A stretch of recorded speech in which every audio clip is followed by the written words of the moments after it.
Selamat pagi semua. Silakan duduk. Apa kabar untuk hari ini? Baik, Bu. Sehat? Sehat, Bu. Ya, kalau sehat kita bersyukur pada Tuhan ya. Ya, karena kita masih diberi kesehatan. Berdiri berdoa dulu. Teman-teman lagi silakan doa dalam nama Bapa, Bapa dan Putra dan Roh Kudus. Amin. ya Bapa dalam surga, puji serta syukur kami haturkan kepadamu karena Engkau telah mendidik kami dari tadi hingga sekarang. Sekarang kami memulai pelajaran kami, bimbinglah kami dalam pelajaran agar kami bisa menerima mata pelajaran dari ibu guru kami. Namun kami puji kini sepanjang masa. Amin. Dalam nama Bapa. Terus amin. Silakan duduk. Amin. Nah, Ibu absen les, baru kita lanjut. Aprilia, Ada Bu. Arista, Ada Bu. Franciscus, Ada Bu. Maria Imelda, Ada Bu. Marieta Putri, Renatus, Bu. Yohanes. Ada Bu. Nah, hadir semua kah? Ya, ya, Bu. Mudah-mudahan sudah hadir semua. Sebelum mulai pelajaran kita berdiri dulu.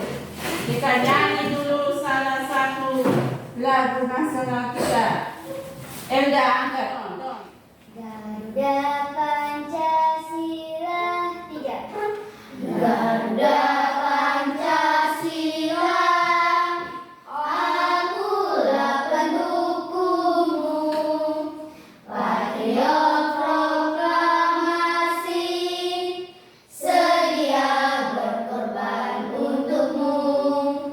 Pancasila dasar negara, rakyat adil makmur santosa, pribadi bangsaku. Ayo maju, maju, ayo maju, maju, ayo maju, maju. Nah, silakan duduk. Terima kasih, Ibu. Baik, sekarang kita belajar tentang materi pokok kita yang keempat. Aku mengembangkan diri bersama orang lain. Pematerian kalian itu tentang apa? Lingkungan turut mempengaruhi perkembangan diriku sebagai perempuan atau laki-laki. Yaitu lingkungan. Ada lingkungan rumah kita, lingkungan sekolah, itu juga turut mempengaruhi perkembangan diri kita. Sekarang kita masuk pada aku mengembangkan diri bersama orang lain.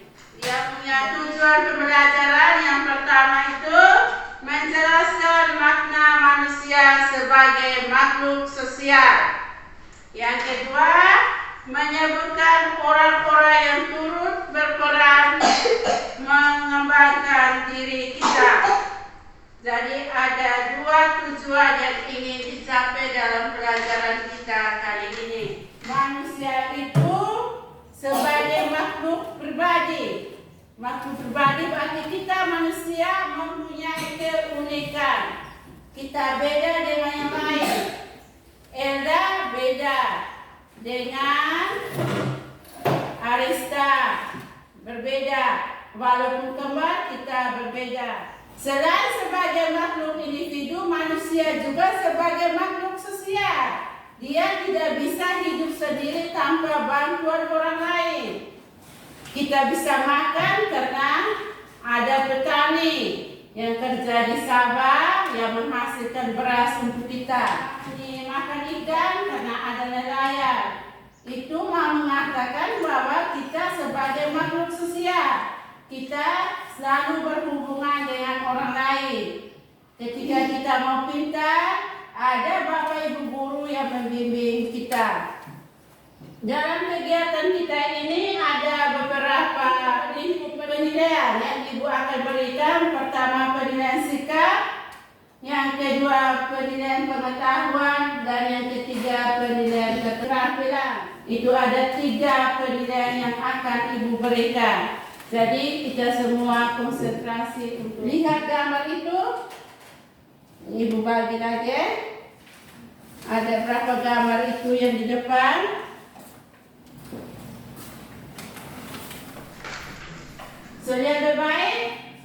Gambar itu ada 4 gambar. Yang pertama, yang bagian kiri itu tentang makan bersama, sebuah keluarga itu makan bersama. Yang di tengah itu anak-anak sedang bermain lompat tali.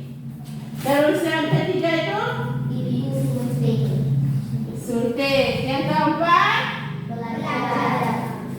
kegiatan belajar mengajar di lingkungan sekolah. Sudah habis itu soal? Sudah kumpul? Satu orang kumpul. Kumpul di situ. Kumpul dari ketua kelas. Baik anak-anak, sejak kecil bahkan sejak dalam kandungan ibu kita selalu hidup bersama dengan orang lain. Itu seperti ibu katakan di awal tadi. Orang tua dan anggota keluarga lainnya adalah sesama yang pertama dalam hidup kita. Sebelum kita mengenal orang lain, kita punya bapak, kita punya mama, kita punya kakak adik yang ada di dalam kita punya rumah yang kita kenal duluan. Ketika kecil hingga saat sekarang, kita memiliki teman baik di sekitar rumah kita maupun di sekolah saat ini. Kita punya teman-teman di mana kita memberi perhatian dan kerjasama. Kita bermain dan belajar bersama. Di sekolah ada bapak ibu guru yang membimbing kita untuk menjadi orang pintar dan cerdas.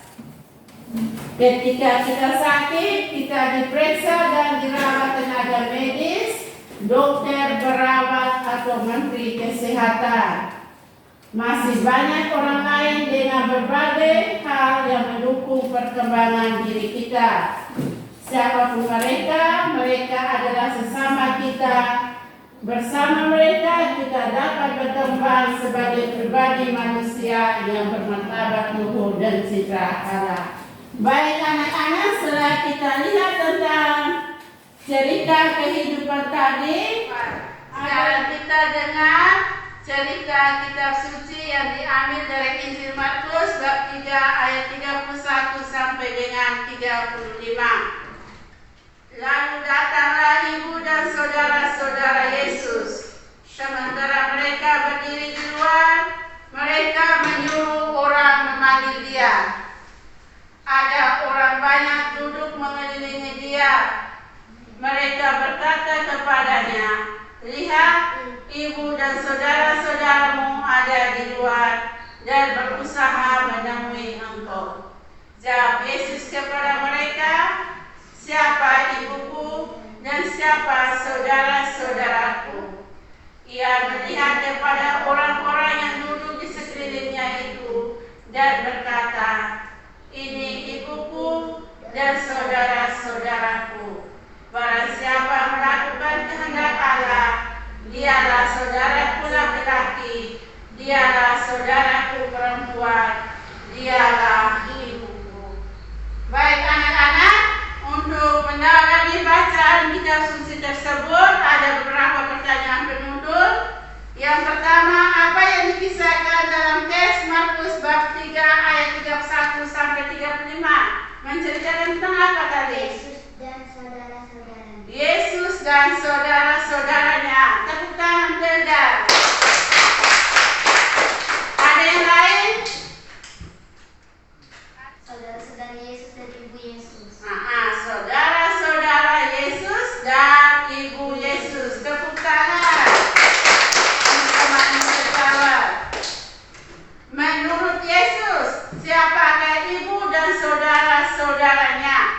Ialah mereka Yang berbuat baik. Mereka yang berbuat baik itu dikatakan saudara Yesus. Mereka yang suka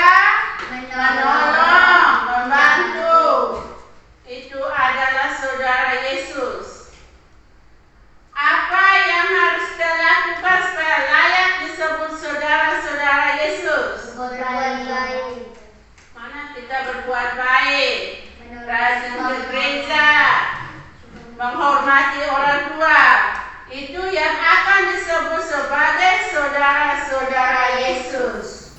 Kata orang-orang, lihat, ibu dan saudara-saudaramu ada di luar dan berusaha menemui engkau. Artinya, orang mengakui bahwa Yesus juga memiliki orang tua serta sanak saudara yang senantiasa berusaha berkumpul bersama. Terus yang kedua, Yesus menjawab, siapa ibuku dan siapa saudara-saudaraku?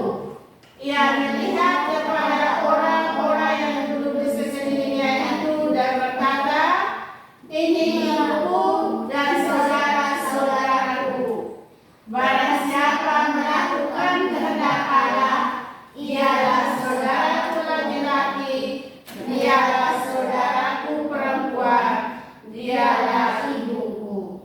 Maksud Yesus adalah bahwa hidup dalam persaudaraan sejati itu saling mengasihi, mencintai, memperhatikan satu dengan yang lain tanpa pamrih sesuai dengan kehendak Tuhan. Baik, untuk menyimpulkan kita punya pertemuan kali ini, Ibu minta kalian untuk menulis doa atau puisi yang mengungkapkan rasa syukur kepada Tuhan. Kerja kelompok kan? Sudah. Sekarang kelompok 1 maju baca di depan. Dia punya hasil puisi ke hasil doa. 1 baca. Hai teman-teman, inilah hasil diskusi kami, saya membacakannya. Allah yang Maha Kasih, kami bersyukur atas rahmat yang Engkau anugerahkan kepada kami. Bimbinglah kami dengan Roh Kudus-Mu, agar kami mampu memahami peran sesama kami bagi perkembangan diri kami. Amin. Tepuk tangan.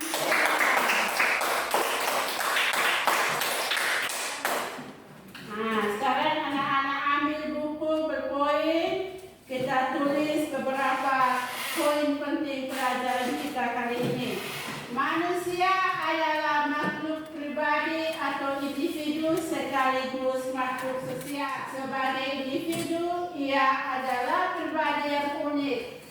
Sebagai makhluk sosial, ia senantiasa berhubungan, berrelasi, berteman dengan orang lain di sekitarnya. Pada dasarnya manusia itu saling tergantung, saling membutuhkan dalam kebersamaan dengan orang lain. Yesus juga memiliki orang tua. Siapa nama orang tua Yesus? Maria dan Yosef. Serta sanak saudara yang senantiasa berkumpul bersama. Yesus tumbuh dan berkembang dalam keluarganya di Nazaret bersama kedua orang tuanya. Yesus mengajarkan bahwa hidup dalam persaudaraan sejati itu saling mengasihi, mencintai, memperhatikan satu dengan yang lain tanpa pamrih sesuai dengan kehendak Tuhan. Itu adalah yang dicita-citakan oleh Tuhan untuk kebaikan kita. Ini ada soal PR, kerja masing-masing, nanti baru dikumpul. Baik anak-anak, untuk mengakhiri pertemuan kita kali ini dengan doa. Dalam nama Bapa dan Putra dan Roh Kudus, amin. Allah Bapa dalam surga, terima kasih Engkau telah menyertai kami selama proses pembelajaran ini. Sekarang kami mau pulang, lindungilah kami dalam perjalanan sehingga tiba di rumah kami dengan selamat. Nama-Mu kami puji kini dan sepanjang masa. Amin. Dalam nama Bapa dan Putra dan Roh Kudus. Amin.